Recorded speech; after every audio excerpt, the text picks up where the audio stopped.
It is perhaps the most enduring question of them all. What happens to us after we die? The answer proposed by the ancient Egyptians would unify their society for 3,000 years and motivate the construction of some of the world's greatest buildings. The Egyptians did not view death as a grim finality. Rather, it was seen as the start of an uplifting transformation in which body and soul were reconfigured for eternal life. The Egyptians believed that everybody was alive because of a vital force that was in all of us and that left us when we died, and that's the Ka. When a mother or a father has a son or a daughter, they say, "My Ka repeats itself." When you go to the necropolis to be buried, the ancient texts say, "The Kas of my ancestors are reaching out to me." Once the body of the deceased was placed in a tomb, it was the Ka that lived on. It ventured out of the burial chamber at dawn and returned at nightfall. Constructing an eternal resting place for the Ka was an all-consuming passion for Egypt's pharaohs, more important even than building a royal palace. Only the temples of the gods themselves would equal this astonishing grandeur.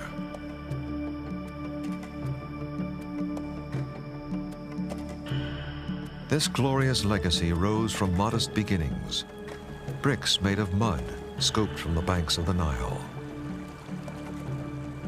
The pliant earth was pressed into a simple wooden mold, then left to bake under the fiery Egyptian sun.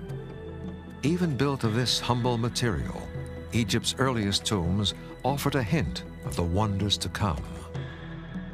Known as a mastaba, the Arabic word for bench, these tombs first appeared around 3000 BC.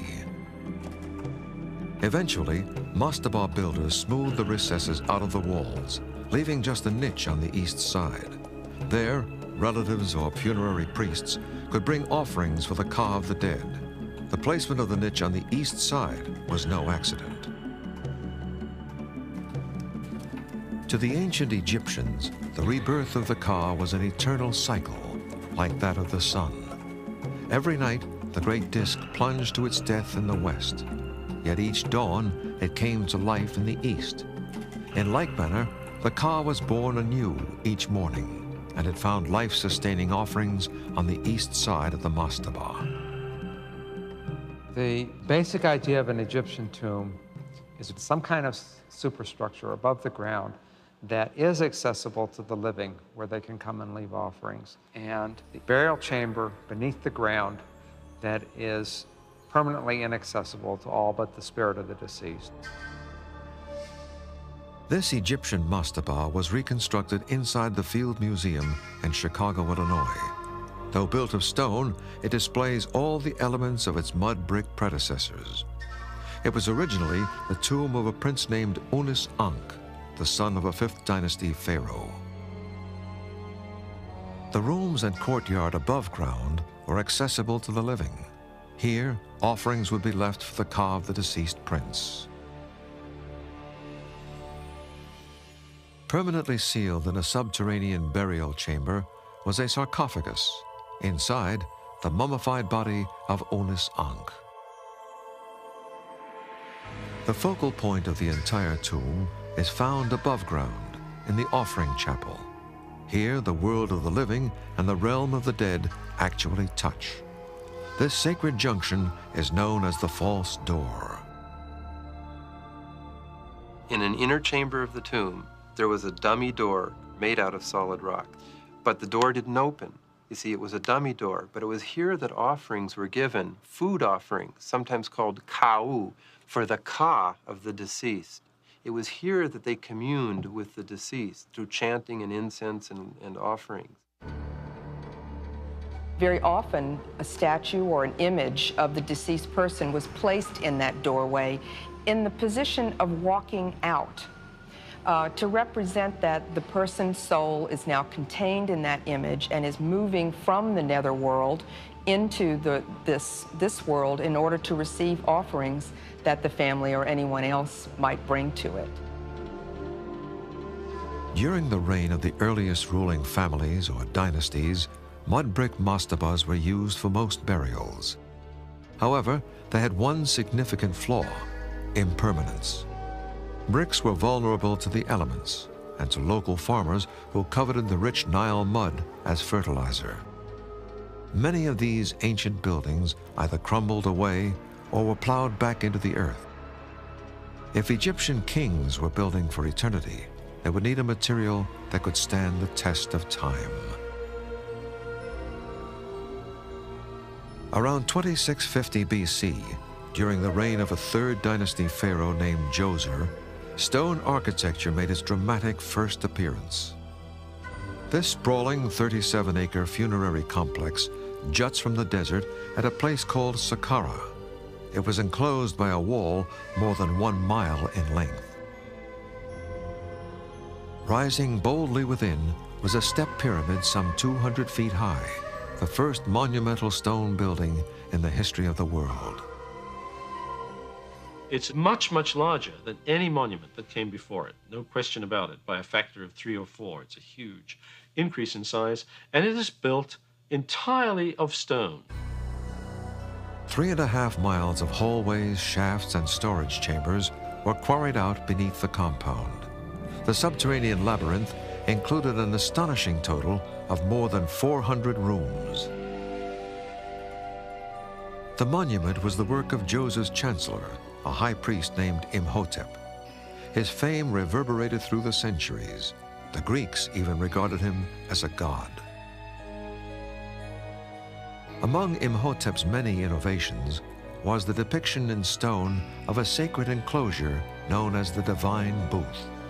Originally, this structure was built of stakes and retractable reed mats. Imhotep transformed these simple materials into a timeless architectural design. It's called the cavetto cornice with a torus molding. Now, that became the classic front of an Egyptian temple throughout the rest of Egyptian history. This is one of the first true cornices, you see, where you roll out like that and then flare out. It's a kind of aha way to finish off a building. In fact, that inspired the cornice that was handed down through the world of architecture to today. There were other unique features at Saqqara. In one of the subterranean galleries, Djoser is depicted during a ritual known as Hebsed, in which the king sprints around a courtyard to symbolically revitalize his royal power.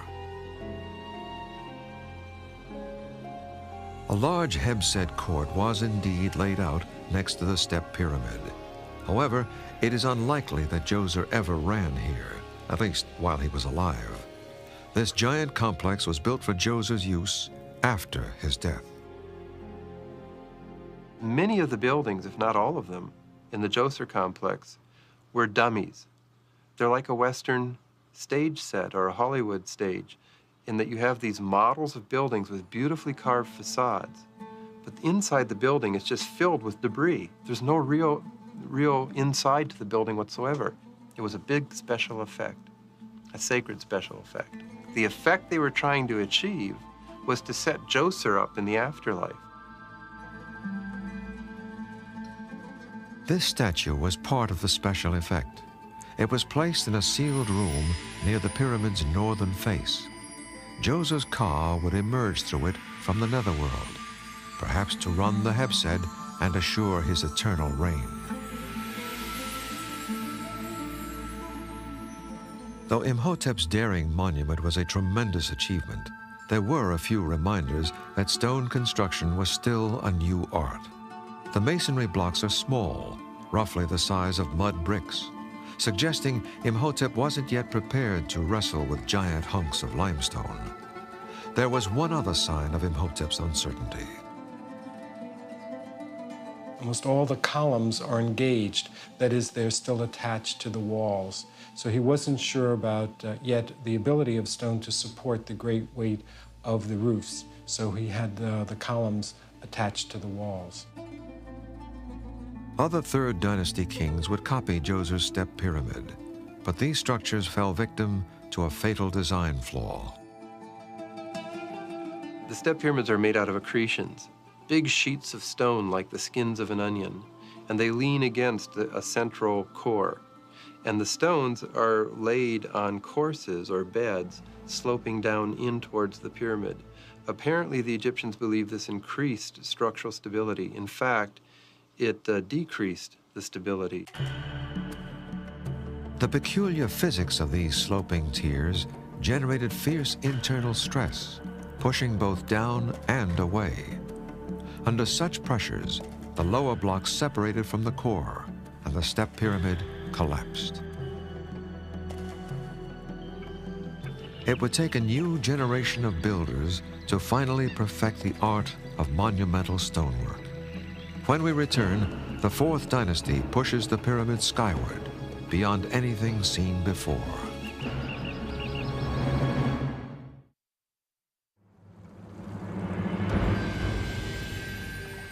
The Nile River, lifeline of ancient Egypt, food for its body and its soul. The river's yearly flood enriched the land with a blanket of fertile earth, brought down from the heart of Africa. The Nile Valley was a narrow strip of paradise in a desert wasteland.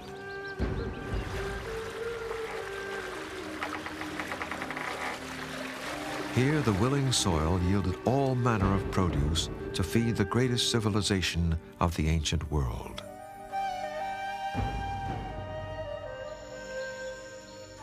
Beyond the Nile to the west lay the burial grounds of Egypt's kings. During the centuries that Memphis was Egypt's capital, from about 3000 to 2100 BC, an extended necropolis district, roughly 80 miles in length, grew up along the western bank of the Nile.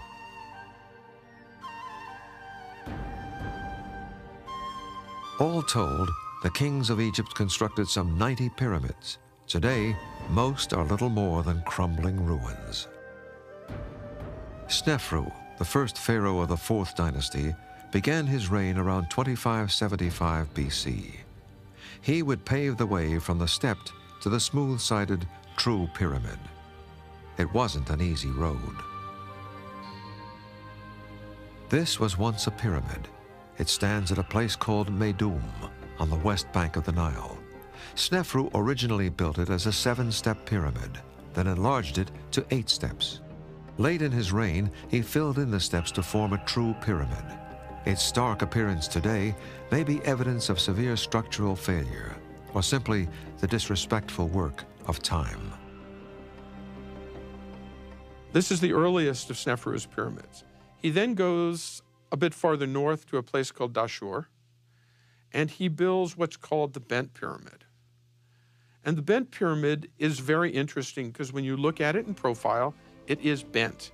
It's going up at one particular angle on its slope, and then about halfway up, the angle becomes shallower.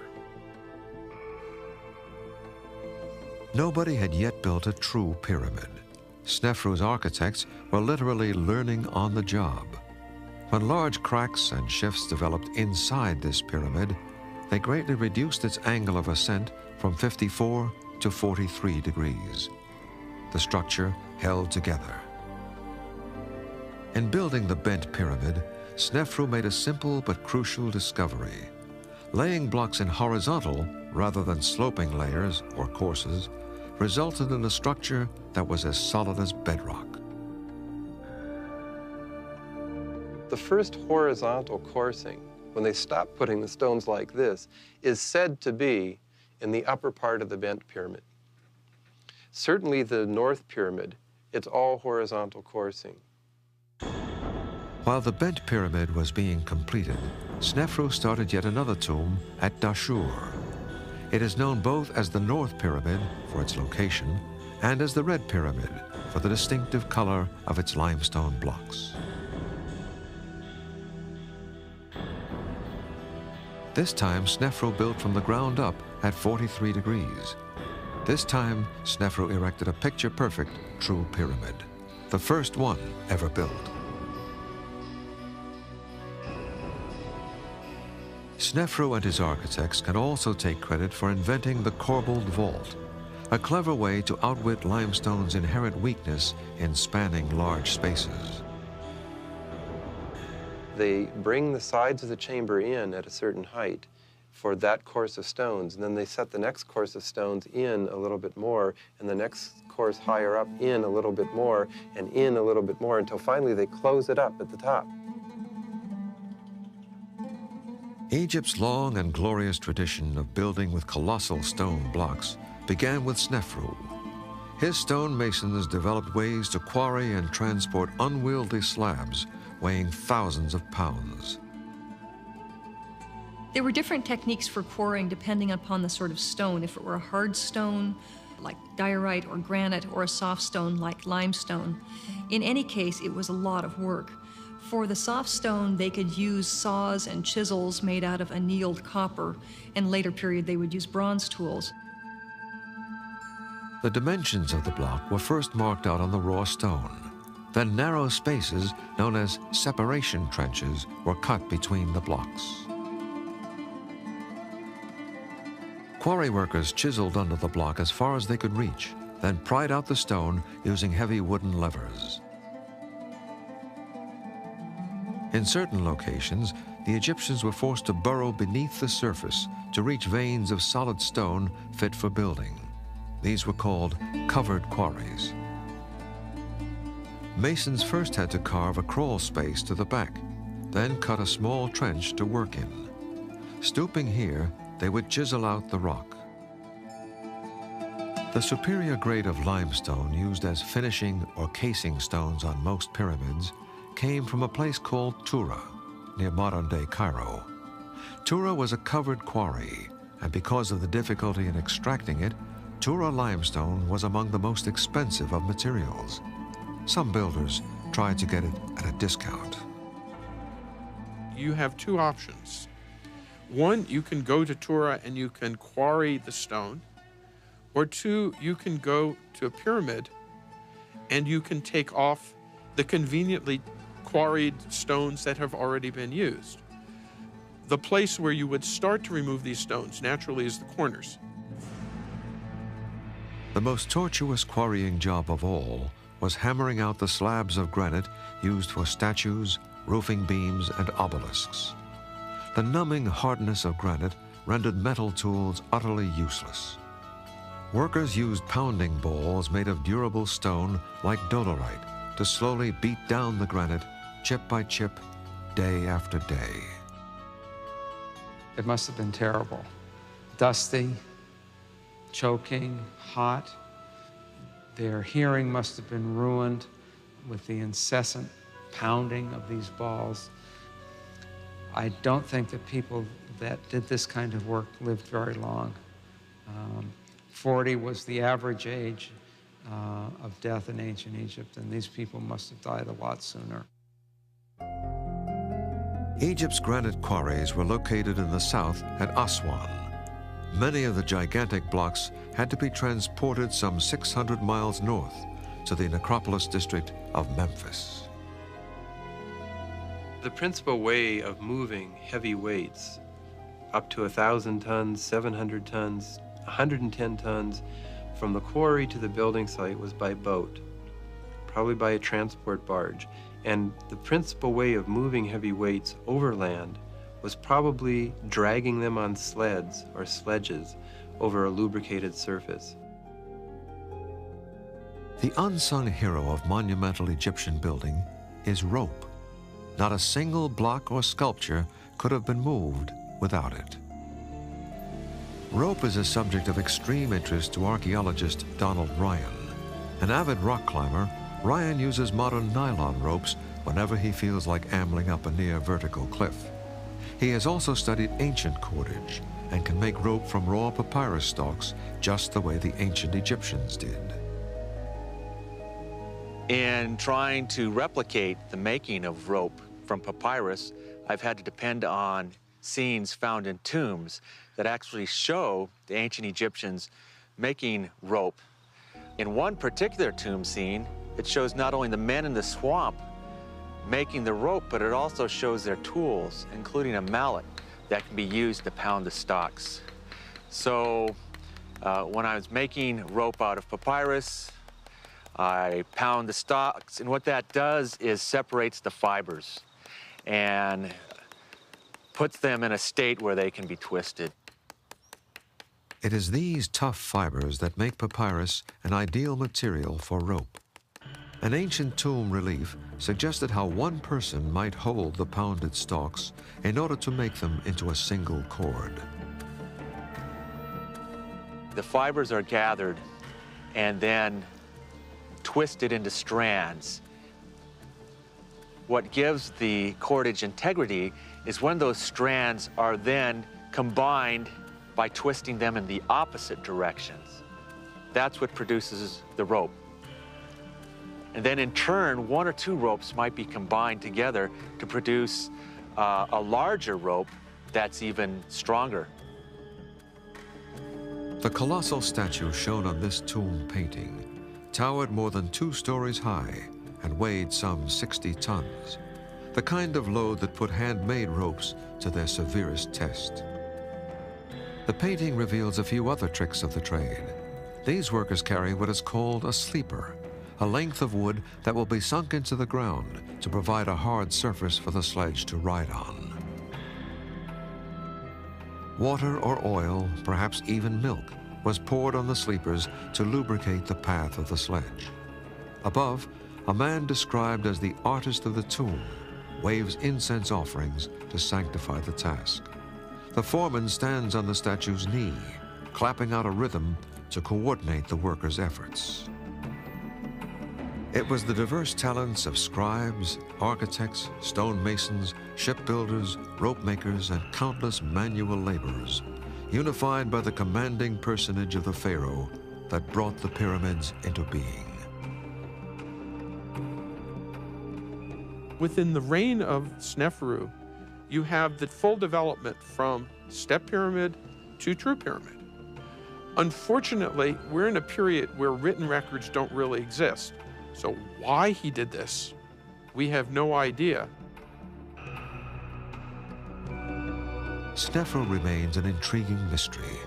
At his command, the Egyptians built 3 gigantic pyramids, incorporating well over 100 million cubic feet of stone. At the same time, Sneferu presided over a flowering of experimentation that led to the first corbel vault, the first horizontal masonry, and the first true pyramid. It is hardly the legacy of a dictator. The historical period known as the Old Kingdom had begun. Sneferu's son Khufu would build on the lessons learned by his father and take the pyramid to astounding new heights on a rocky plateau overlooking the Nile at a place called Giza.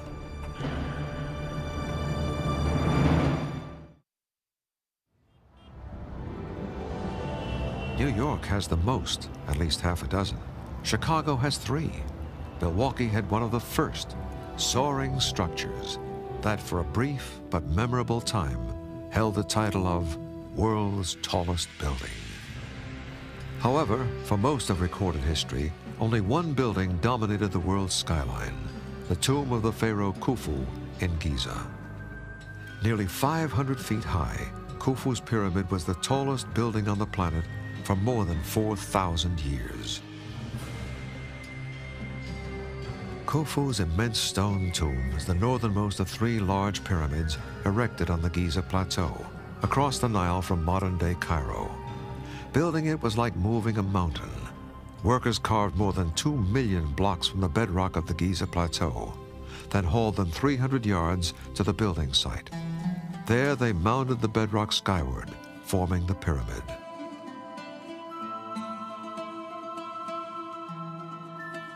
Khufu's tomb rises some 40% higher than Sneferu's North Pyramid. Its sides are angled at a bold 52 degrees, appreciably steeper than Sneferu dared to go. On the pyramid's east side, Khufu built the first large-scale mortuary temple. It served the same purpose as the offering chapel on the east side of the mastaba, but on a more imposing scale. A covered stone causeway connected it to the so-called Valley Temple, entryway to the pyramid complex. Perhaps Khufu's major accomplishment is the astonishing precision of his pyramid.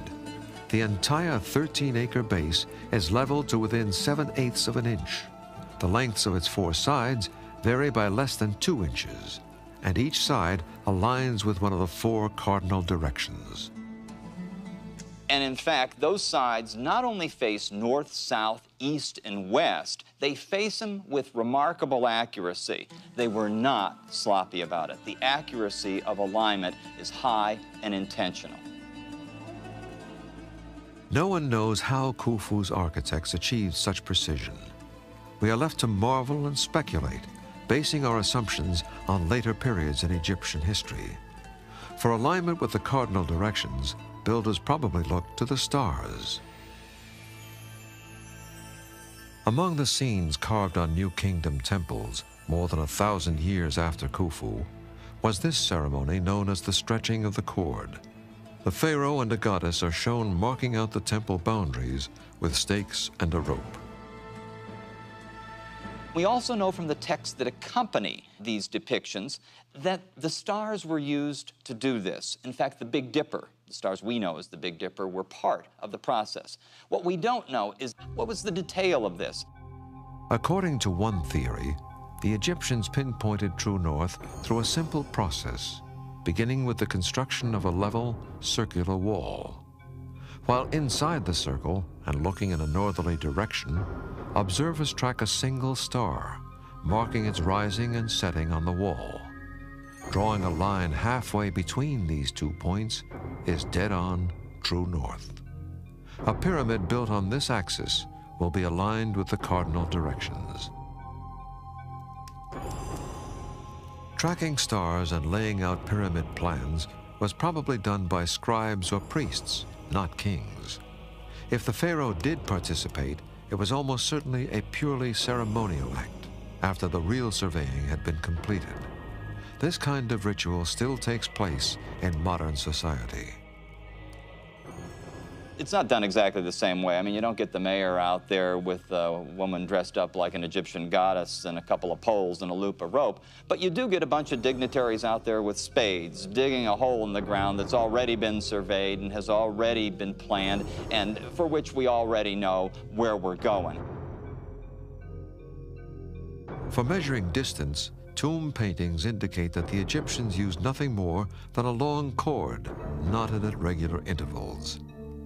If Khufu's pyramid, with its near-perfect dimensions, was indeed laid out with this simple tool, it surely ranks as one of the virtuoso uses of rope in all of human history. Khufu's innovations go beyond profound accuracy and colossal size. 3 separate chambers lie suspended within this monumental stack of blocks. At the highest level is the king's chamber, the burial vault of Khufu. He is the only pharaoh who chose to be interred within a pyramid rather than beneath it. No one knows why.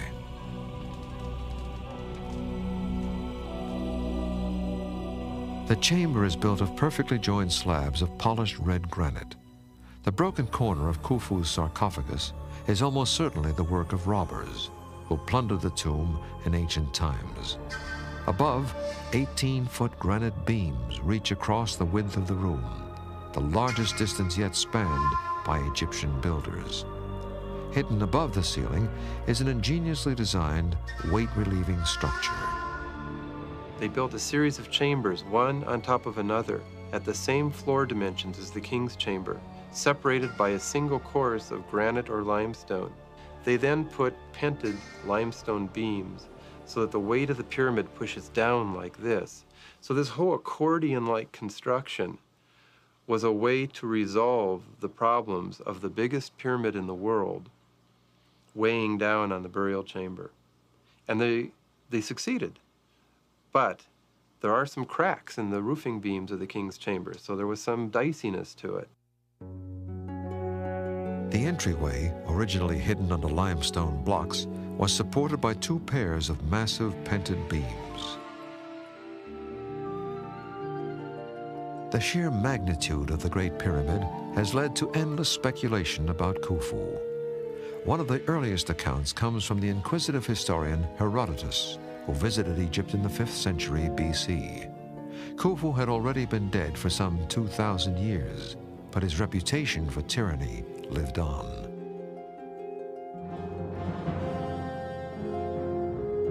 Khufu closed down the temples and compelled one and all to labor in his service. Some were forced to drag blocks of stone to the Nile from quarries in the Arabian hills. 100,000 men labored constantly. The pyramid itself was 20 years in building. Modern research has somewhat redeemed Khufu's reputation. We do have what we think are slaves, but they number very, very few, and they're generally prisoners of war. The ideas of vast legions of slaves chained and forced to make these monuments is really a total misnomer.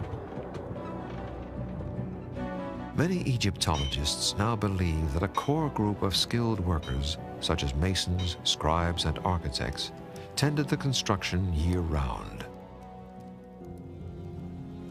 According to this theory, most heavy stonework was done during the months of the Nile inundation, when farmlands were unworkable. Unskilled laborers by the thousands flocked to Giza and worked for rations of bread and beer. But just how many thousands, and for how many years? Craig Smith is among those who have proposed an answer. Smith is a program manager, a specialist in overseeing large-scale construction projects. His assignments have ranged from remodeling the Pentagon to planning the subway system in Seoul, Korea. Smith traveled to Giza to size up Khufu's tomb for himself. Working with Mark Lehner and later with other construction experts, Smith began to calculate what went into building the Great Pyramid. He would arrive at some startling results.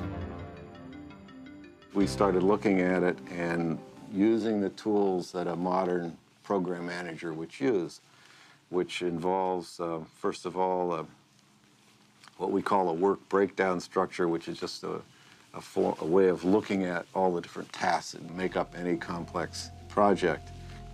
Then we went into more detail and tried to look at the time it took to do each of the individual activities, and from that then to develop an overall schedule and plan for how the pyramids actually were built. According to Smith, the workforce reached a peak of around 40,000 early in the process, while the lower tiers were being built and the majority of blocks were placed. The total dropped off as fewer blocks needed positioning. Among the most difficult phases of construction was lifting the massive blocks onto the ever-rising stone platform that would one day be the pyramid. If modern builders tackled this kind of job, they would use a crane with the proper load rating, some heavy-duty lifting slings, and plenty of wire rope. Khufu got the job done with little more than Stone Age tools. And he had a ramp.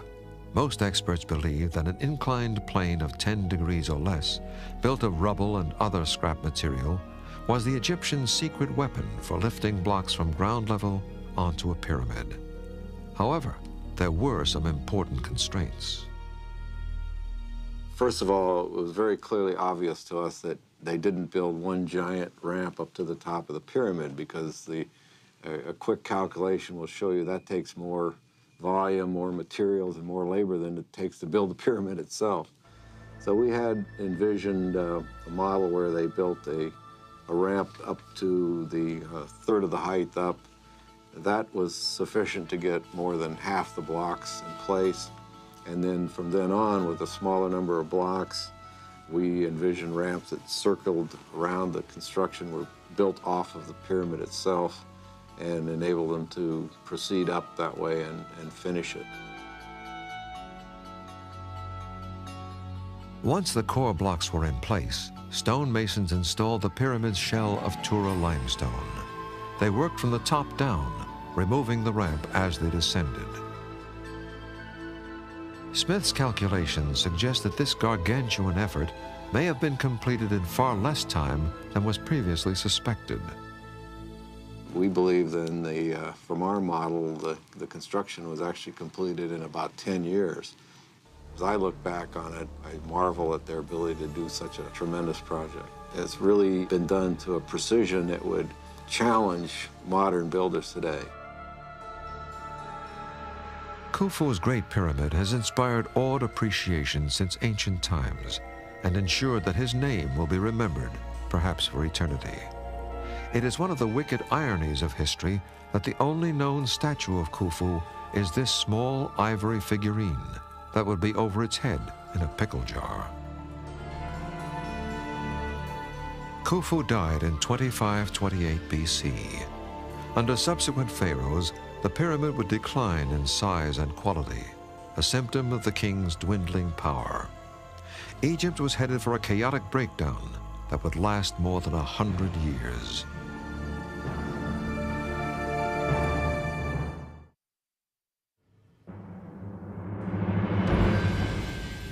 Khufu's great stone tomb marked the peak of Egyptian pyramid building. Never again would these royal monuments rise so high. The decline was gradual, imperceptible at first. It began with Khufu's son Khafre. He ascended to the throne of Egypt in 2520 BC, the fourth pharaoh of the fourth dynasty. Khafre constructed his tomb next door to the Great Pyramid. As originally built, it was 10 feet shorter than Khufu's. However, by planting it on a layer of bedrock some 30 feet higher, Khafre managed to create the illusion that he had the tallest pyramid. Today, Khafre's pyramid, with its casing still intact at the top, is often assumed to be the Great Pyramid.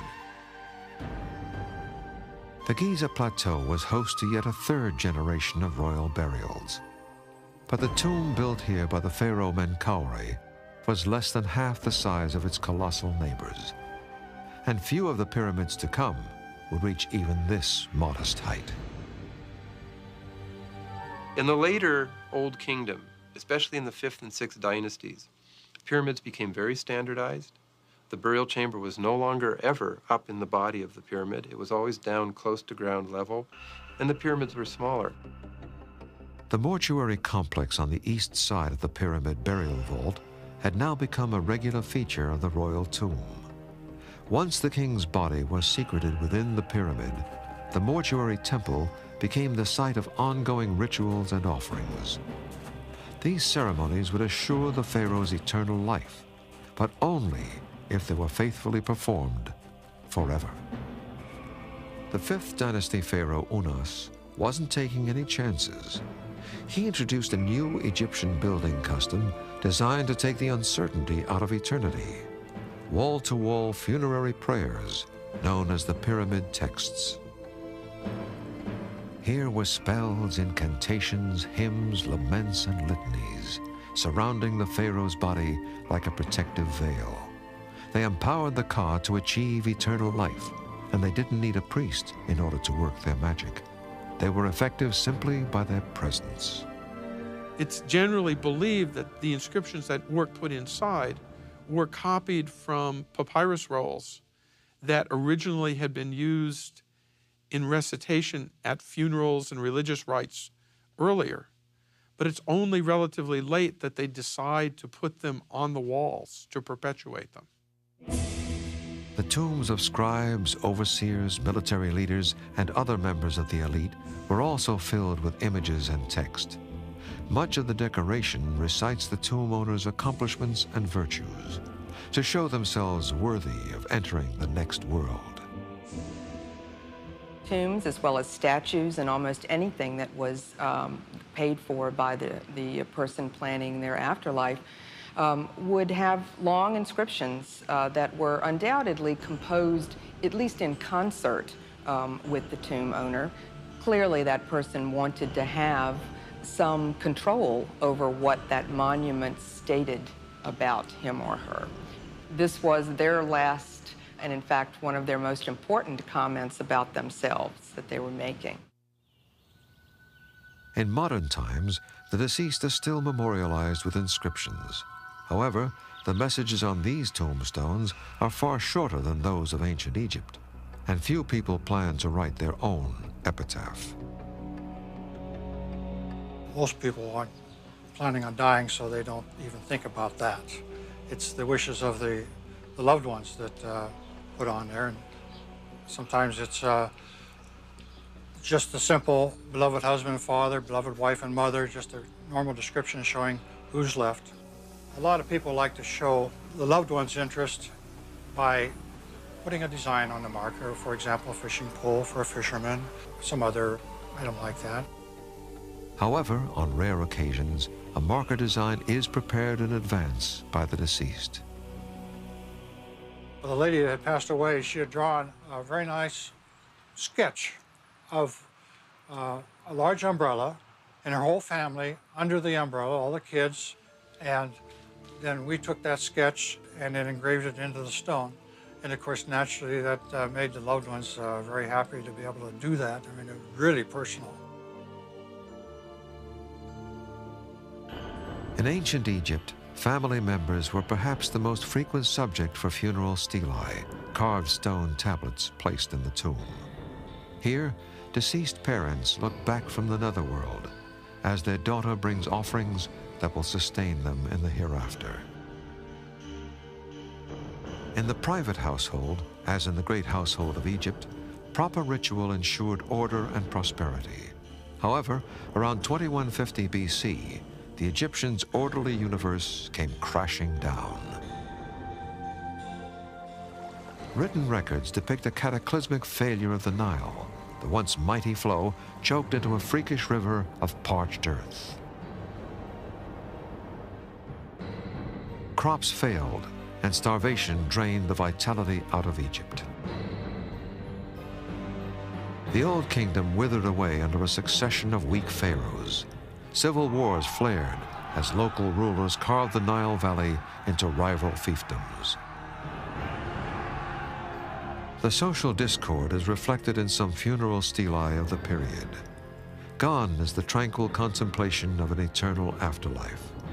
This tomb owner is well armed, the worldly troubles of Egypt very much on his mind.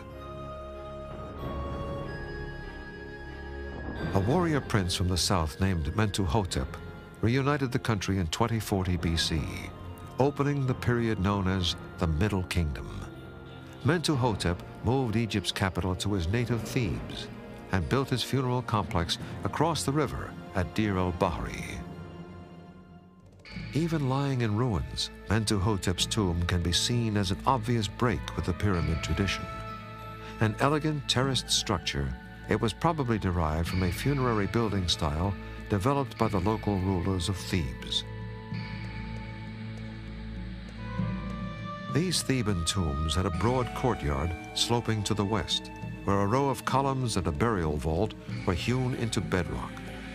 Mentuhotep also cut his burial chamber into the rock, but the rest of his tomb was a freestanding structure. It included Egypt's first large-scale stone hypostyle hall. Hypostyle comes from a Greek word meaning under pillars. All told, this hall had 80 of them. Mentuhotep had introduced stunning new elements into the repertoire of Egyptian building. Then, nothing happened. After Mentuhotep, the rest of the kings of the Middle Kingdom pretty much went back to the concept of the built pyramidal structure, although they weren't on the scale of their ancestors. They certainly were different from the structures that Mentuhotep used. With a casing of fine Tura limestone, a Middle Kingdom pyramid affected the look of its predecessors. However, it didn't have the guts. Its central core was nothing but a stack of mud bricks. While mud was cheaper and faster to use than stone, it was a bad bet to last an eternity. Case in point, the so-called Black Pyramid of Amenemhat III in Dashur. Once its limestone casing was stolen, the pyramid was left defenseless. People would go to the Black Pyramid and quarry out a little section and take it back and spread it on their fields. And over thousands of years, the pyramid has disappeared into the fields as well as simply weathering away. That faceless lump of black mud brick was actually once a gleaming white pyramid, just like all the others. In the end, the Middle Kingdom pharaohs left few great monuments. Perhaps their use of mud brick was merely symptomatic of deeper problems, a depleted treasury and an inability to command their subjects. A tribe known as the Hyksos sensed Egypt's weakness and encroached from the east. The Nubians penetrated from the south. By 1640 BC, Egypt was under the heel of foreign invaders.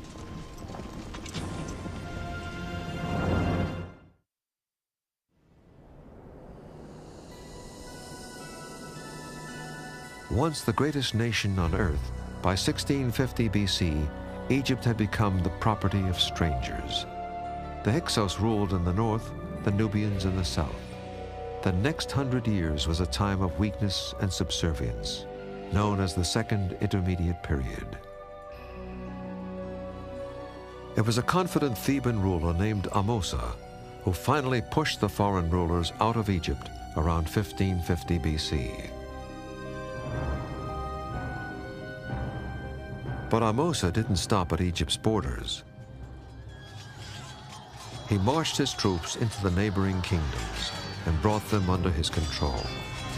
Thus, the clatter of spears and the thunder of chariots announced the birth of Egypt's sprawling empire and the dazzling era of the New Kingdom.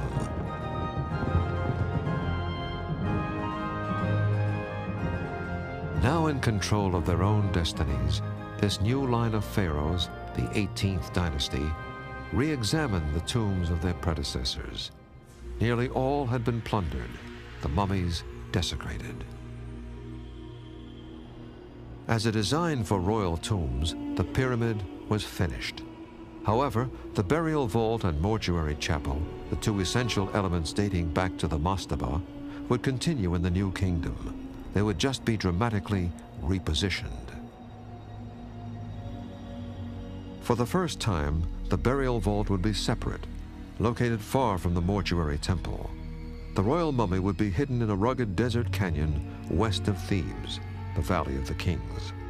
There, beneath a mountain that nature had shaped into a pyramid, it was hoped the pharaohs would rest undisturbed forever. The change appears to date from the reign of Thutmose I, around 1500 BC.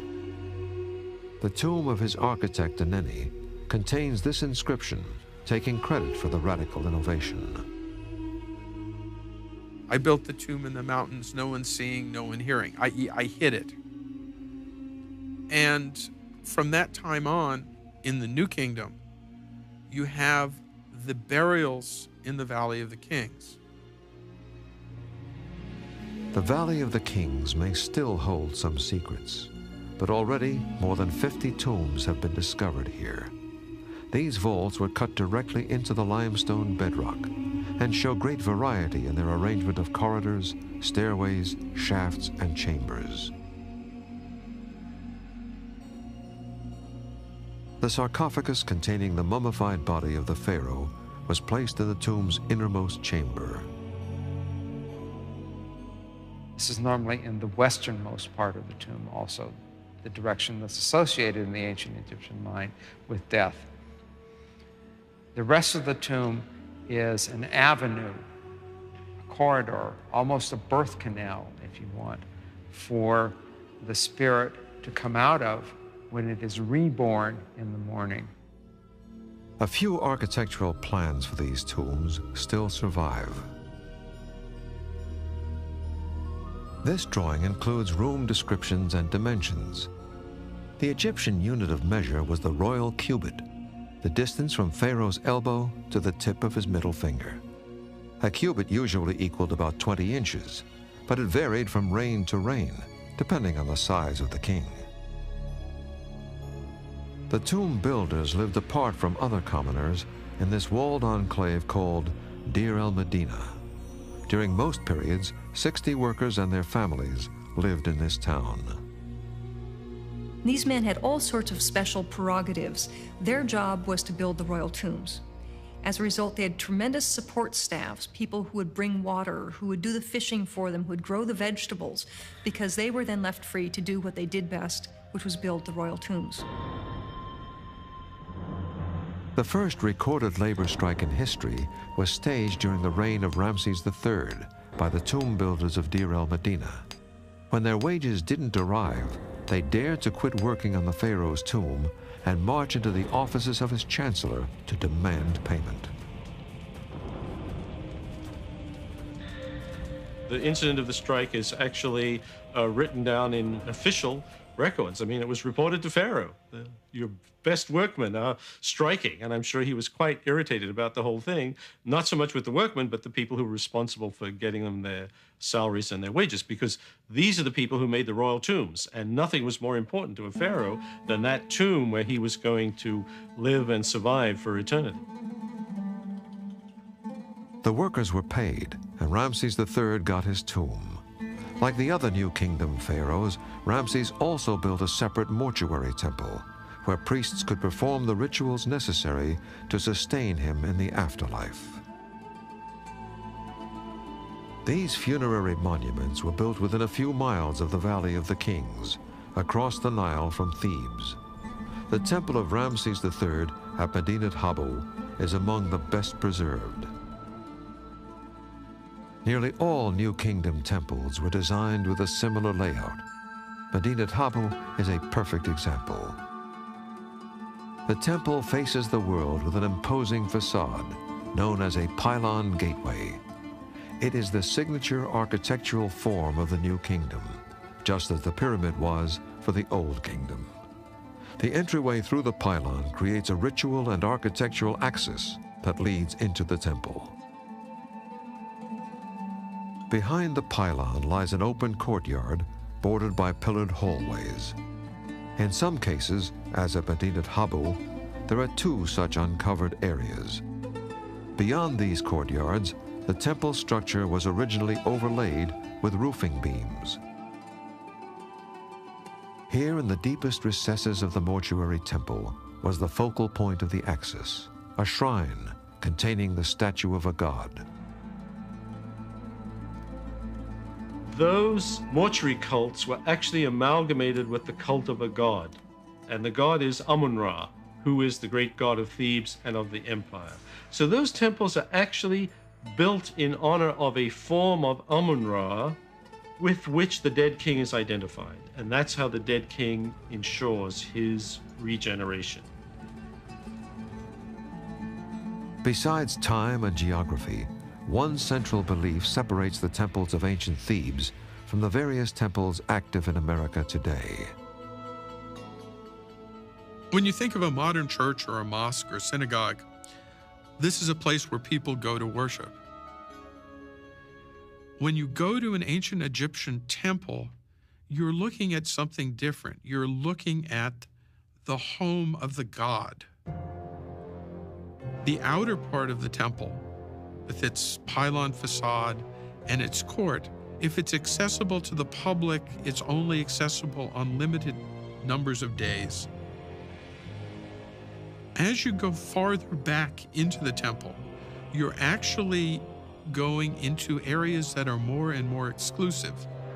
This is the area of the priests. This was once the temple's inner sanctum. Its columns are now truncated and its roof beams long since carried away. Here the priests work their magic, keeping the pharaoh's ka forever vital in the afterlife. Just down the road from Medinet Habu stands the Ramesseum, the mortuary temple of Ramses II. Ramses was especially fond of colossal statues of himself. The bigger, the better. Many lie in ruins at the Ramesseum. The heaviest weight that the Egyptians ever moved, of which we know, was the great granite statue of Ramses that inspired the poem by Shelley, Ozymandias, A Shattered Visage Lies. It is estimated to have weighed 1,000 tons. This impossibly large statue still lies where it fell, overturned by one of the few forces greater than Ramses, an earthquake. In building his mortuary temple, Ramses made the most of a new construction material that finally allowed the pharaohs to defy gravity. In the Old Kingdom and Middle Kingdom, the major stone they built in was limestone. For example, the pyramids are built out of limestone. At the beginning of the New Kingdom, tremendous quarries of sandstone were open in southern Egypt at a site called Gebel Silsila. And this sandstone can span a much longer distance. So building in sandstone allowed the pharaohs to build much larger scale buildings than had been previously possible. Amenhotep III was another pharaoh with a taste for the monumental. The mortuary temple of Amenhotep III on the West Bank was the largest mortuary temple ever built in that area. It covers an enormous expanse. In fact, the outer limits of the temple have not really been discovered. However, much of the building was made of mud brick. Virtually all that remains of the colossal statues of Amenhotep that stared down at anyone who approached his temple.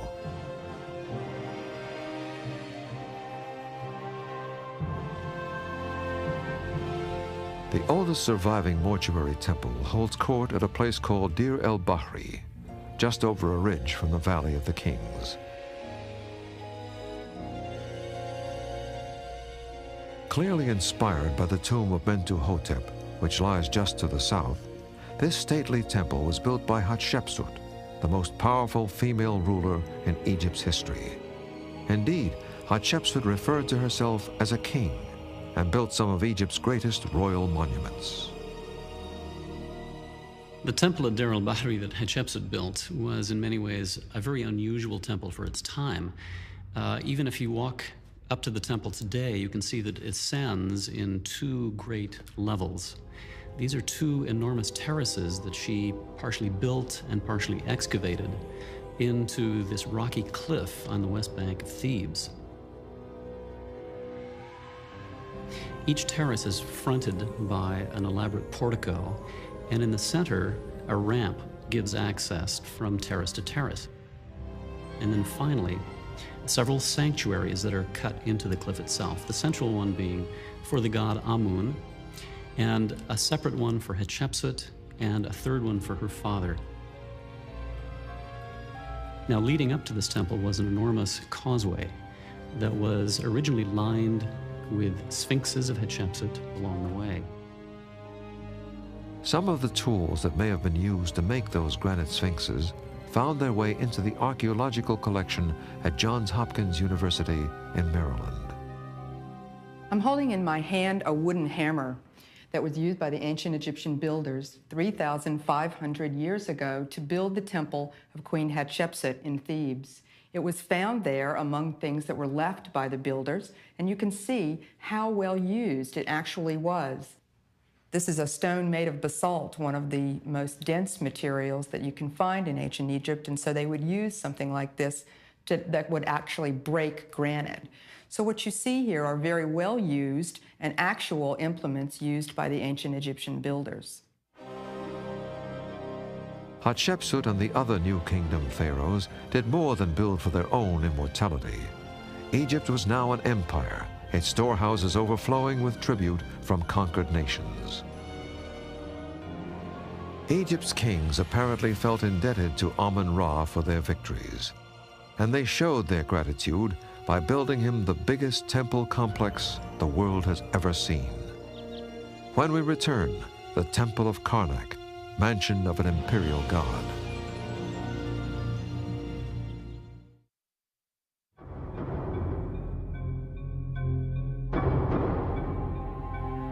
If the god Amun were to look down on the great temple built for him at Karnak, perhaps he would take pride in the pylons and columns that still stand.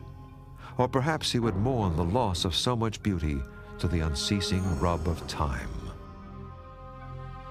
Maybe he would simply marvel at the incalculable human effort expended on his behalf. For this was a project without end. Pylons and courtyards, colonnades and obelisks. Building continued here for more than 2,000 years. It would take the death of the Egyptian civilization itself to finally bring the work at Karnak to a halt. By then, the sacred precinct spread across 60 acres and included 20 temples for a variety of different gods. Even now, it is the largest religious complex on the face of the planet. The focus of all this effort was the god Amun-Ra. A small statue of Amun, much like this one, was kept in a sacred shrine at the rear of the temple complex. Over the centuries, the pharaohs built outward around Amun. The temple's successive stages of growth are still evident, like the rings of an ancient tree. Major construction at Karnak ended with the first pylon, which was left unfinished around 350 BC. The first pylon is the western facade of the great temple of Amun. And what we look at today is the sort of rough, unfinished stonework when they ran out of money or they ran out of government support or somebody said, stop. At the time work was terminated, a construction ramp was left in place behind the pylon. The ramp had brick walls and interior supports, with a core of dirt or rubble fill. This crumbling relic provides a unique view of Egyptian building techniques. You laid a foundation. You then pulled on the first layer of stone. You build a ramp to the surface of that first layer of stone. You pull in another layer of stone. You raise the ramp, you pull in another layer of stone. And you keep on doing this until you reach the top. When it's finished, you remove the ramp. You then dress the surface of the stone as you're coming down. You remove more ramp, you dress more surface, and you come down to the ground level. Your monument is complete. The height of the ramp that must have been there to reach the height of the surviving pylon is impressive. Behind Karnak's first pylon, an open courtyard leads to the astonishing grandeur of the temple's hypostyle hall. A central aisle leading to the shrine of Amun runs through the hall. Soaring 70-foot columns line the way.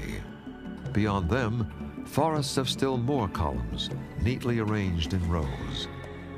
All told, Karnak's hypostyle hall boasts 134 pillars, more than any other such building in the world. This spectacular hall was once totally roofed over with massive sandstone beams. Building these giant columns and placing the blocks on top was another example of Egyptian building ingenuity. Columns are not one large piece of stone. They're made up of individual drums which are laid one on top of another.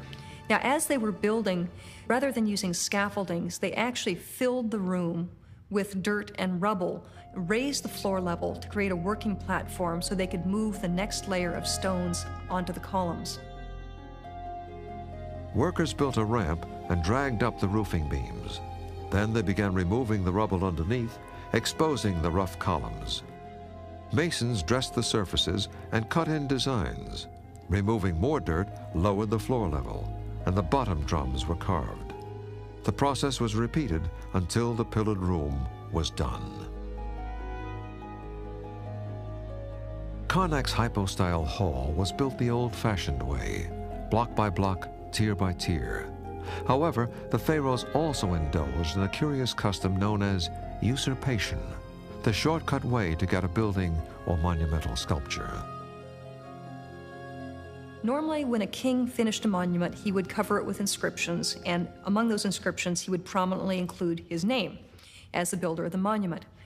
Now, in ancient Egypt, it was very common for a later king to usurp that monument. In other words, to change the name on the monument by simply cutting away the name of the original king and inserting his own name.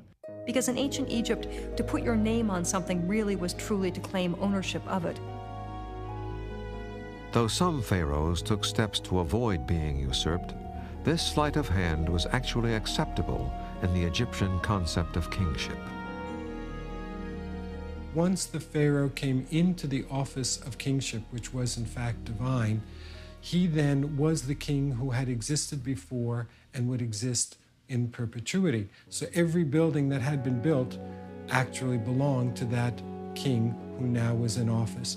By the time we get to Ramses III, who had seen what Ramses II had done, whenever he puts his cartouche on the walls of his temple, he makes them so deep that they would be virtually impossible to fill in and take over by another king. Statues could also be usurped by recarving the pharaoh's name, typically found on the belt buckle or rear support pillar. Even statues of the mighty Ramses II were considered fair game. A later king by the name of Pinedjem usurped this one at Karnak, or so he thought. Underneath the statue, that is to say, where the soles of the feet would be, you find the name of Ramses II, carved in very deep hieroglyphs.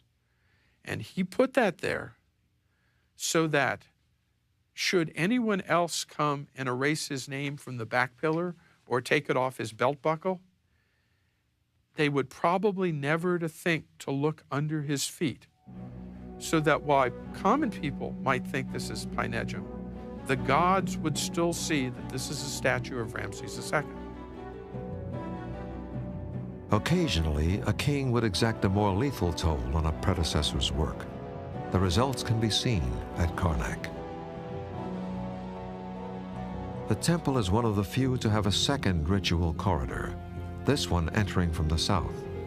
It was along the southern axis that excavation turned up clues to this dramatic episode. The north-south axis leads past a sacred lake where Karnak's priests bathed before their daily rituals, and then through several pylons, today only partially restored. The ceremonial avenue culminates in a formal entryway on the southern wall of the precinct. Egyptologists discovered that limestone blocks used as fill inside two of these pylons were painted and carved. They proved to be remnants of an enigmatic chapter in Egyptian history, the age of Akhenaten. The curious depictions of Akhenaten have led some to claim that illness left his body and character spectacularly deformed. Others see his portraits as the oddly sensual style of a visionary who junked the conventions of art, religion, and architecture. No one knows for sure. Akhenaten has not yet emerged from the shadows. Akhenaten and his time is one of the most interesting and puzzling aspects of all of ancient Egyptian civilization, because it's the one time when the civilization broke its mold in 3,000 years of history. Beginning around 1350 BC, during the waning years of the 18th dynasty, Akhenaten engineered a stunning spiritual revolution. He pushed aside the many gods of Egypt and replaced them with one god, Aten, the disk of the sun. He began a change in the religion, which some people have said makes him the world's first individual, the world's first thinker, the world's first philosopher, and in fact the world's first monotheist. Others refer to him as the heretic pharaoh, who was pretty much involved with his own thoughts and not really governing the kingdom the way it should have been governed. Akhenaten was often pictured with his wife, Nefertiti, and their children. Some experts believe Akhenaten wanted the royal family to be regarded as deities, substitutes for the ancient gods he had rejected.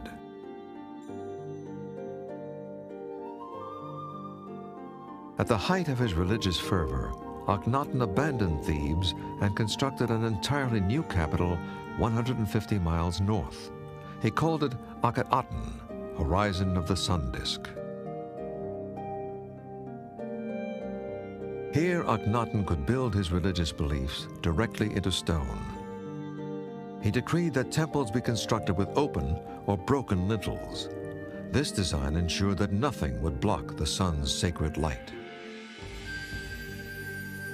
Rituals for the Aten were performed in an open courtyard, rather than in a dark shrine, as had been done for the old Egyptian gods.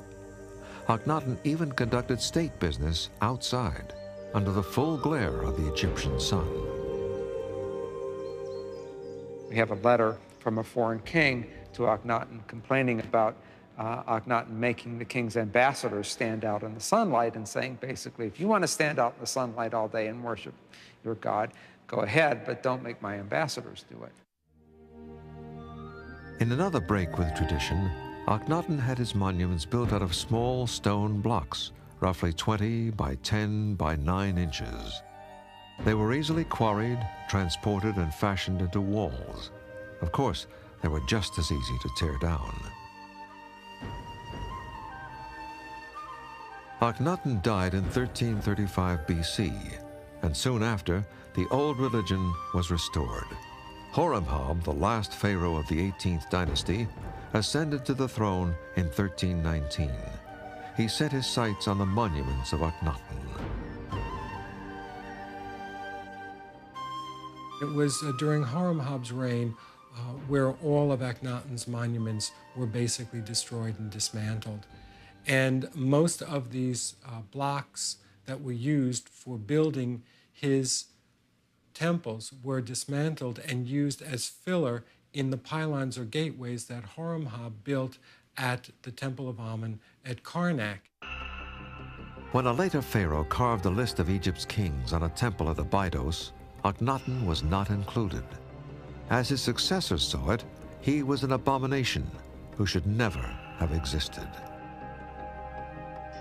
He became a non-person. The Egyptians had a concept called ma'at, which means truth. But it isn't truth with sort of a capital T. It's sort of a truth that, well, this is what was supposed to happen, not necessarily what actually did happen. Akhenaten's temples and palaces vanished from the face of the earth. His legacy remained swallowed up in New Kingdom pylons for more than 3,000 years. Even now, those wishing to understand this mysterious king must literally piece together his story from the rubble. The great stone structures of ancient Egypt have other stories to tell. When we return, building meaning into monuments, the symbolic side of Egyptian architecture.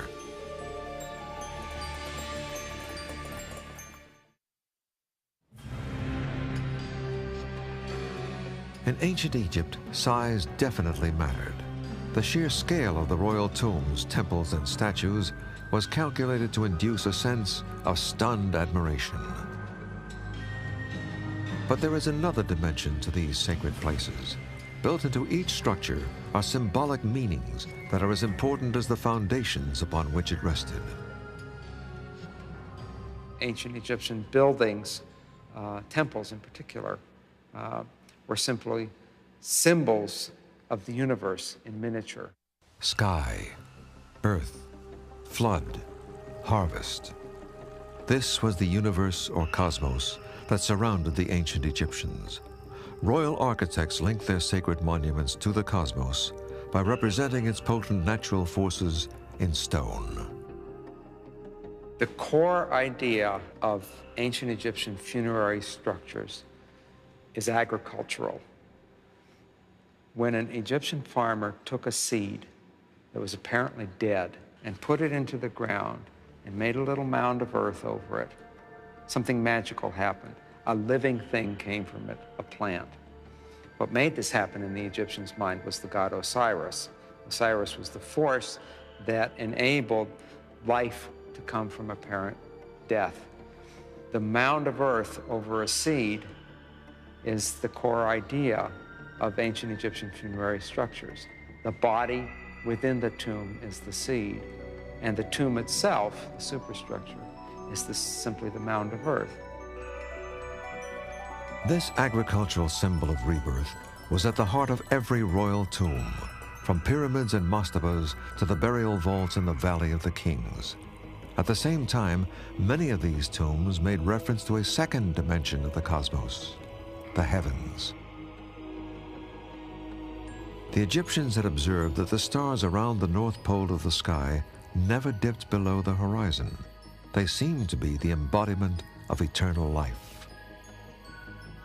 The pyramid texts that began appearing in the 5th dynasty envisioned the pharaoh's life after death among these imperishable northern stars. His soul ascends to the sky and becomes, in that sense, immortal, like the immortal stars that circled around the pole of the sky. What the pharaoh's really doing is the same thing he did when he was alive on Earth. He's running the cosmos. Even before these texts appeared, the very architecture of the pyramid suggested that the link to the northern polar stars had already been made. Without exception, every 3rd and 4th dynasty pyramid had an entry corridor descending from its north side. This hallway, angled at roughly 30 degrees, launched the car straight towards the immortal stars in the northern sky. Inside the pyramids, the burial vault ceiling was often carved or painted with a field of stars, another reminder of the pharaoh's eternal destination.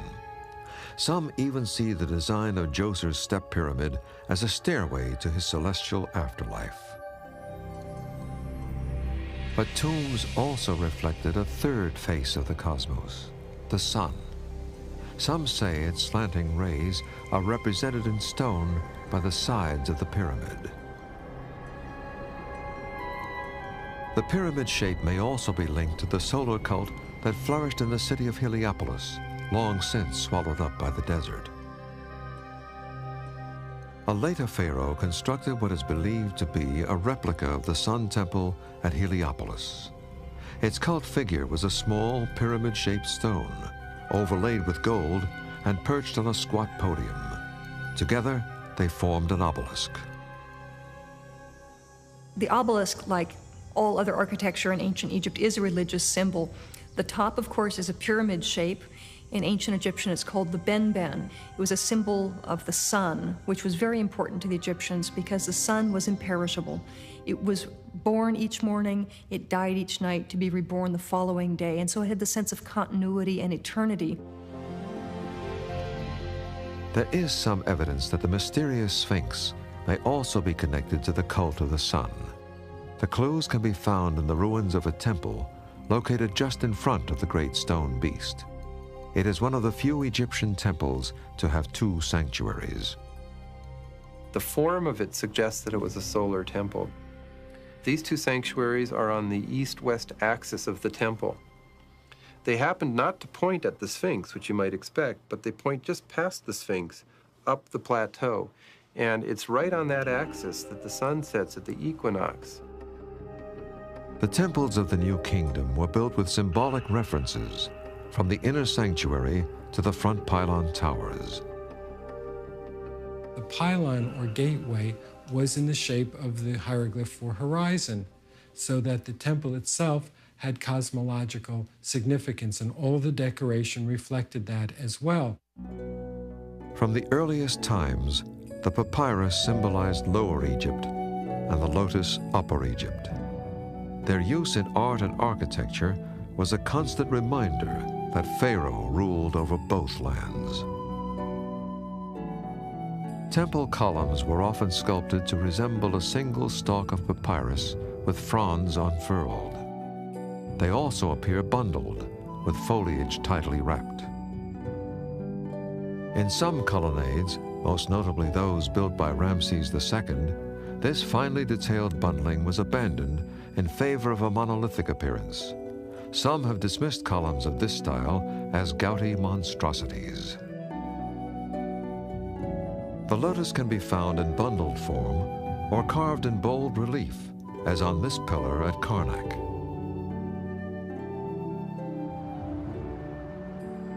Perhaps no place is more diverse in symbolism than Ramses II's temple at Abu Simbel. Here, Ramses sculpted the side of a mountain into gargantuan statues of himself. The figures loom 6 stories above the ground. Ramses made sure to connect Abu Simbel to the universe.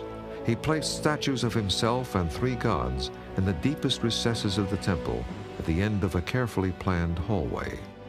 Twice a year, the sun enters the temple, comes to Ramses, and bathes him in its glow. But there is another, more worldly symbolism at Abu Simbel. Its location far south of Aswan, far south of the border of ancient Egypt, is very, very deliberate. This was placed there really as a political statement. At this time, during the time of Ramses II, there was a tremendous amount of rivalry between the Egyptians and the Nubians, the group who lived to the south of Egypt. Abu Simbel really served like a giant signboard for the Nubians saying, don't come further north than this temple. This fearsome king, Ramses II, is hardly the person that comes to mind in connection with a sentimental gesture.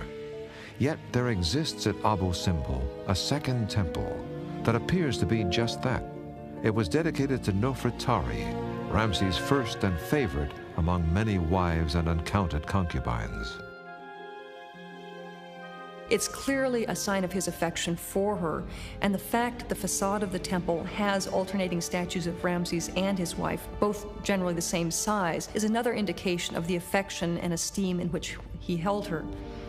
Now, ironically enough, we think that Nefertari died about the time that that temple was consecrated, so we don't know if Nefertari ever got to see her temple.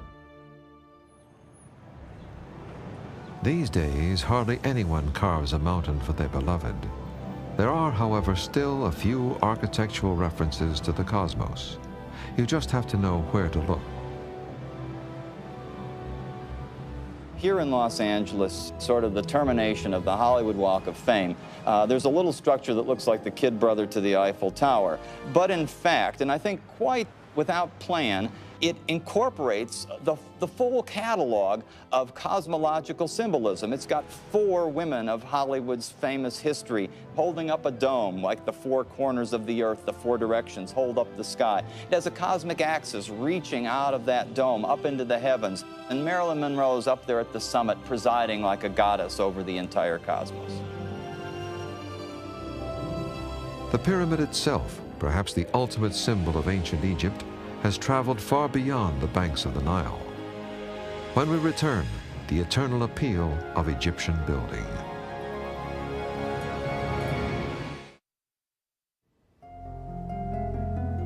The ringing of chisel on stone no longer echoes through the Nile Valley. Egypt's great builders have long since gone to dust.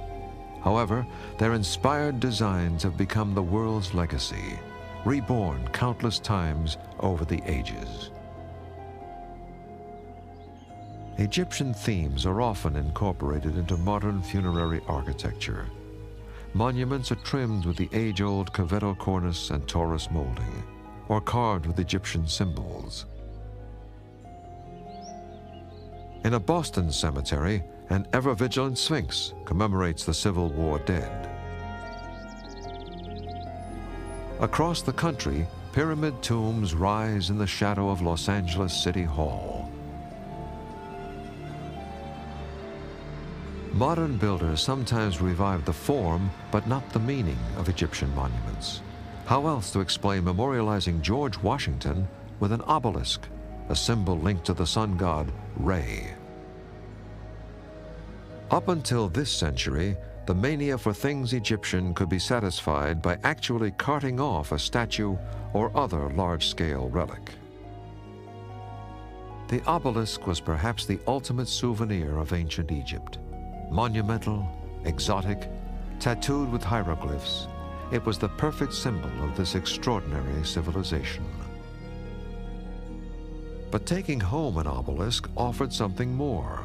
Here was a chance to relive the most spectacularly nerve-wracking drama faced by the ancient Egyptian builders themselves, wrestling with a colossal spike of brittle granite, knowing that one false move will cause it to instantly snap in half. This obelisk, originally erected by Thutmose III, was given to the United States in 1869 by Egypt's ruler, the Khedive Ismail. The daunting task of moving it was taken on by a naval officer named Henry H. Gorringe. At the time, the 7-story high obelisk overlooked the harbor at Alexandria. Gorringe built a scaffolding around it and sheathed it in a protective wooden box. Then he gingerly lifted the obelisk off its base. Gorringe had to cut a hole in his steamship to get the massive obelisk into the hold. After harrowing journeys overseas and by railway, he was ready to erect the monument. Gorringe used a support harness of his own design to ease the obelisk into place. With a great creaking and groaning, the 224-ton obelisk settled onto its base in New York's Central Park. It can still be seen there today. We really don't know for certain how the Egyptians erected the obelisks. We have several different theories. One of the best theories involved creating an enormous mud brick structure which surrounded the base of each obelisk. This structure had a ramp leading up to it, upon which the obelisk would be dragged on skids. Perhaps the area above the obelisk base itself was filled with sand, and so the obelisk would be tipped down into the sand, and then the sand could be removed from the bottom, and that way the obelisk would slowly descend down onto the base. The pedestal itself seems to have played a crucial role in raising the obelisk. Each one has a groove on one side, and we assume this was a groove that would catch the edge of the obelisk as it was lowered down over the base, and then the obelisk would be raised up from that angle.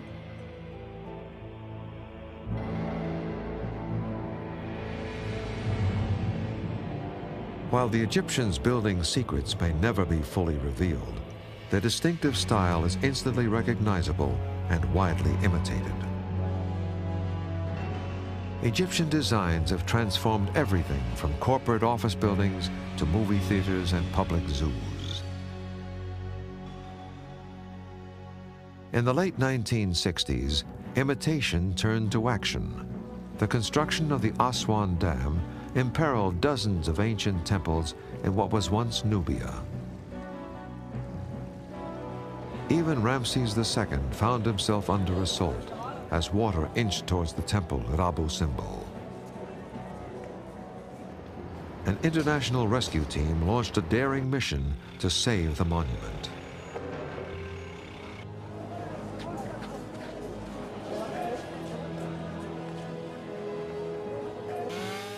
The plan required cutting the ancient temple into literally hundreds of pieces. Each section was numbered, cataloged, and stored. Eventually, the colossal structure was painstakingly reassembled some 200 feet above its former location and safely out of the water's reach.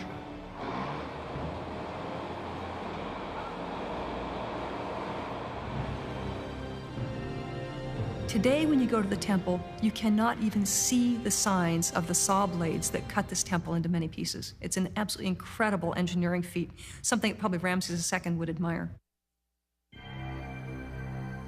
The pharaohs would no doubt be surprised at the diverse uses we have dreamed up for the pyramid, here in the waning hours of the 20th century.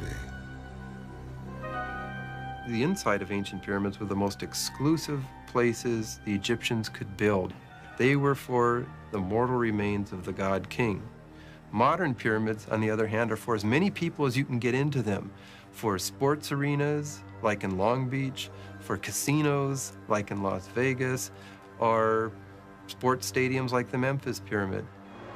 Modern pyramids are light and airy, and they're skeletal structures rather than massive, solid structures. The architecture of Egypt has taken on a life of its own, independent of the pharaohs it once served. Still, credit will always belong to those ancient builders who adorned the Nile Valley with such timeless splendor.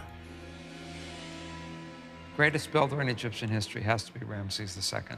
Simply the number of monuments that he constructed and the scale of these monuments make him far and away the greatest of the ancient Egyptian builders. Hatshepsut has to be ranked one of the greatest builders in Egypt. Maybe not the greatest, but her temple at Deir el-Bahri is really one of the architectural treasures of Egypt. She erected several pairs of obelisks at Karnak. She undertook a number of very important projects during the 12 or at most 15 years she was on the throne. So she didn't really have all that much time to build, but she used it extremely well. In some respects, probably Snefru is one of the most important, because he develops the pyramid. When you get to the New Kingdom, probably Amenhotep III is the most important. He created sort of gargantuan architecture. In their quest for eternity, these great pharaohs pushed the limits of art, science, and imagination. The result was a spirited marriage of grace and monumentality, a creative vision that is still a marvel 40 centuries later. Though today we routinely erect bigger buildings, it is perhaps with a measure of envy that we look back at this remarkably accomplished civilization, whose great builders made so much of mere mud and stone in their unhurried cosmos by the Nile.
This sacred junction is known as the false door. In an inner chamber of the tomb, there was a dummy door made out of solid rock. But the door didn't open. You see, it was a dummy door, but it was here that offerings were given, food offerings, sometimes called ka'u, for the ka of the deceased. It was here that they communed with the deceased through chanting and incense and offerings.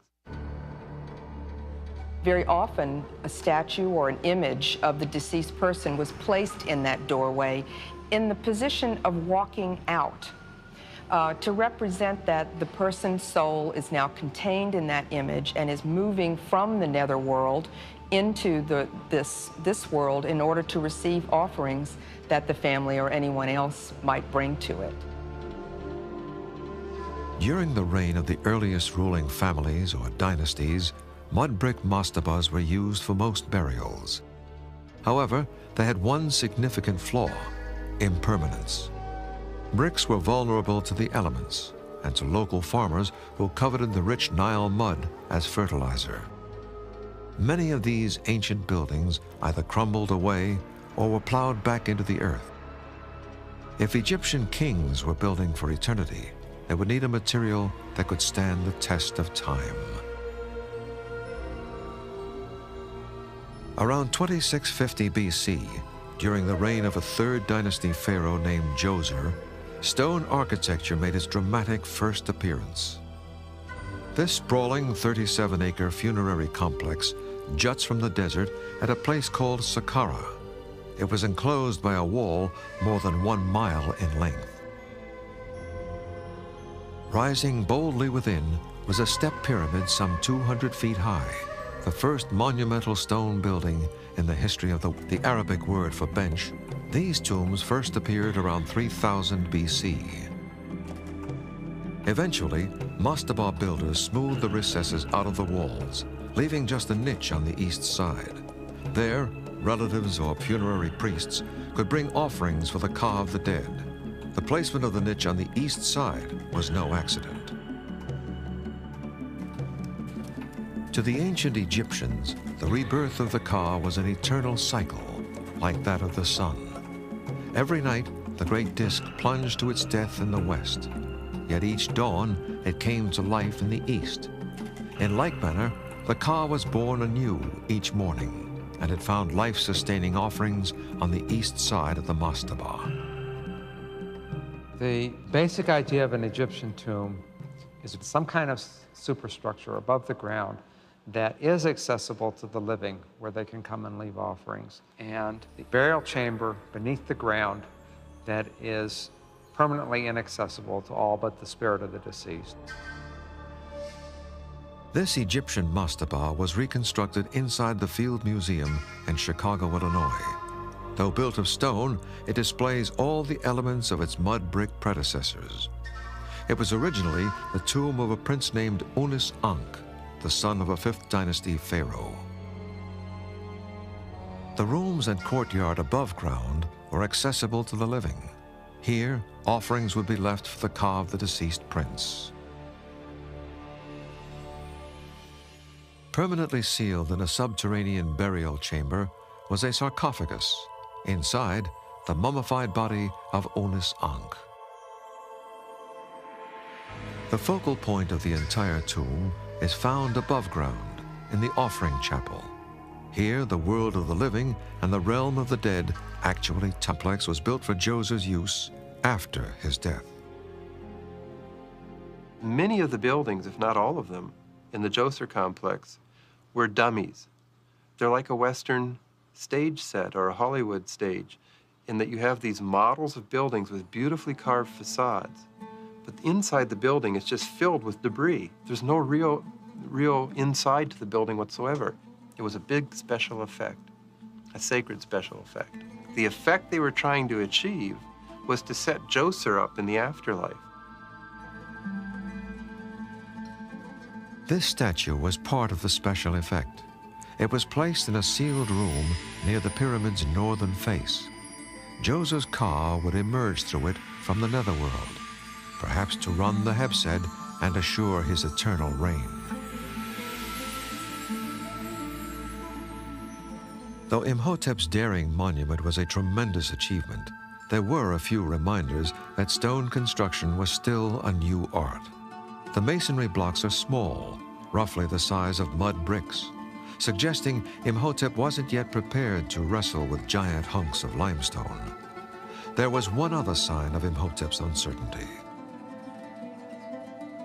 Almost all the columns are engaged, that is, they're still attached to the walls. So he wasn't sure about yet the ability of stone to support the great weight of the roofs. So he had the columns attached to the walls. Other 3rd dynasty kings would copy Djoser's step pyramid, but these structures fell victim to a fatal design flaw. The step pyramids are made out of accretions, big sheets of stone like the skins of an onion, and they lean against a central core. And the stones are laid on courses or beds sloping down in towards the pyramid. Apparently, It's much, much larger than any monument that came before it. No question about it, by a factor of 3 or 4. It's a huge increase in size, and it is built entirely of stone. 3.5 miles of hallways, shafts, and storage chambers were quarried out beneath the compound. The subterranean labyrinth included an astonishing total of more than 400 rooms. The monument was the work of Djoser's chancellor, a high priest named Imhotep. His fame reverberated through the centuries. The Greeks even regarded him as a god. Among Imhotep's many innovations was the depiction in stone of a sacred enclosure known as the Divine Booth. Originally, this structure was built of stakes and retractable reed mats. Imhotep transformed these simple materials into a timeless architectural design. It's called the cavetto cornice with a torus molding. Now, that became the classic front of an Egyptian temple throughout the rest of Egyptian history. This is one of the first true cornices, you see, where you roll out like that and then flare out. It's a kind of aha way to finish off a building. In fact, that inspired the cornice that was handed down through the world of architecture to today. There were other unique features at Saqqara. In one of the subterranean galleries, Djoser is depicted during a ritual known as Hebsed, in which the king sprints around a courtyard to symbolically revitalize his royal power. A large Hebsed court was indeed laid out next to the step pyramid. However, it is unlikely that Djoser ever ran here, at least while he was alive. This giant It is perhaps the most enduring question of them all. What happens to us after we die? The answer proposed by the ancient Egyptians would unify their society for 3,000 years and motivate the construction of some of the world's greatest buildings. The Egyptians did not view death as a grim finality. Rather, it was seen as the start of an uplifting transformation in which body and soul were reconfigured for eternal life. The Egyptians believed that everybody was alive because of a vital force that was in all of us and that left us when we died, and that's the Ka. When a mother or a father has a son or a daughter, they say, "My Ka repeats itself." When you go to the necropolis to be buried, the ancient texts say, "The Kas of my ancestors are reaching out to me." Once the body of the deceased was placed in a tomb, it was the Ka that lived on. It ventured out of the burial chamber at dawn and returned at nightfall. Constructing an eternal resting place for the Ka was an all-consuming passion for Egypt's pharaohs, more important even than building a royal palace. Only the temples of the gods themselves would equal this astonishing grandeur.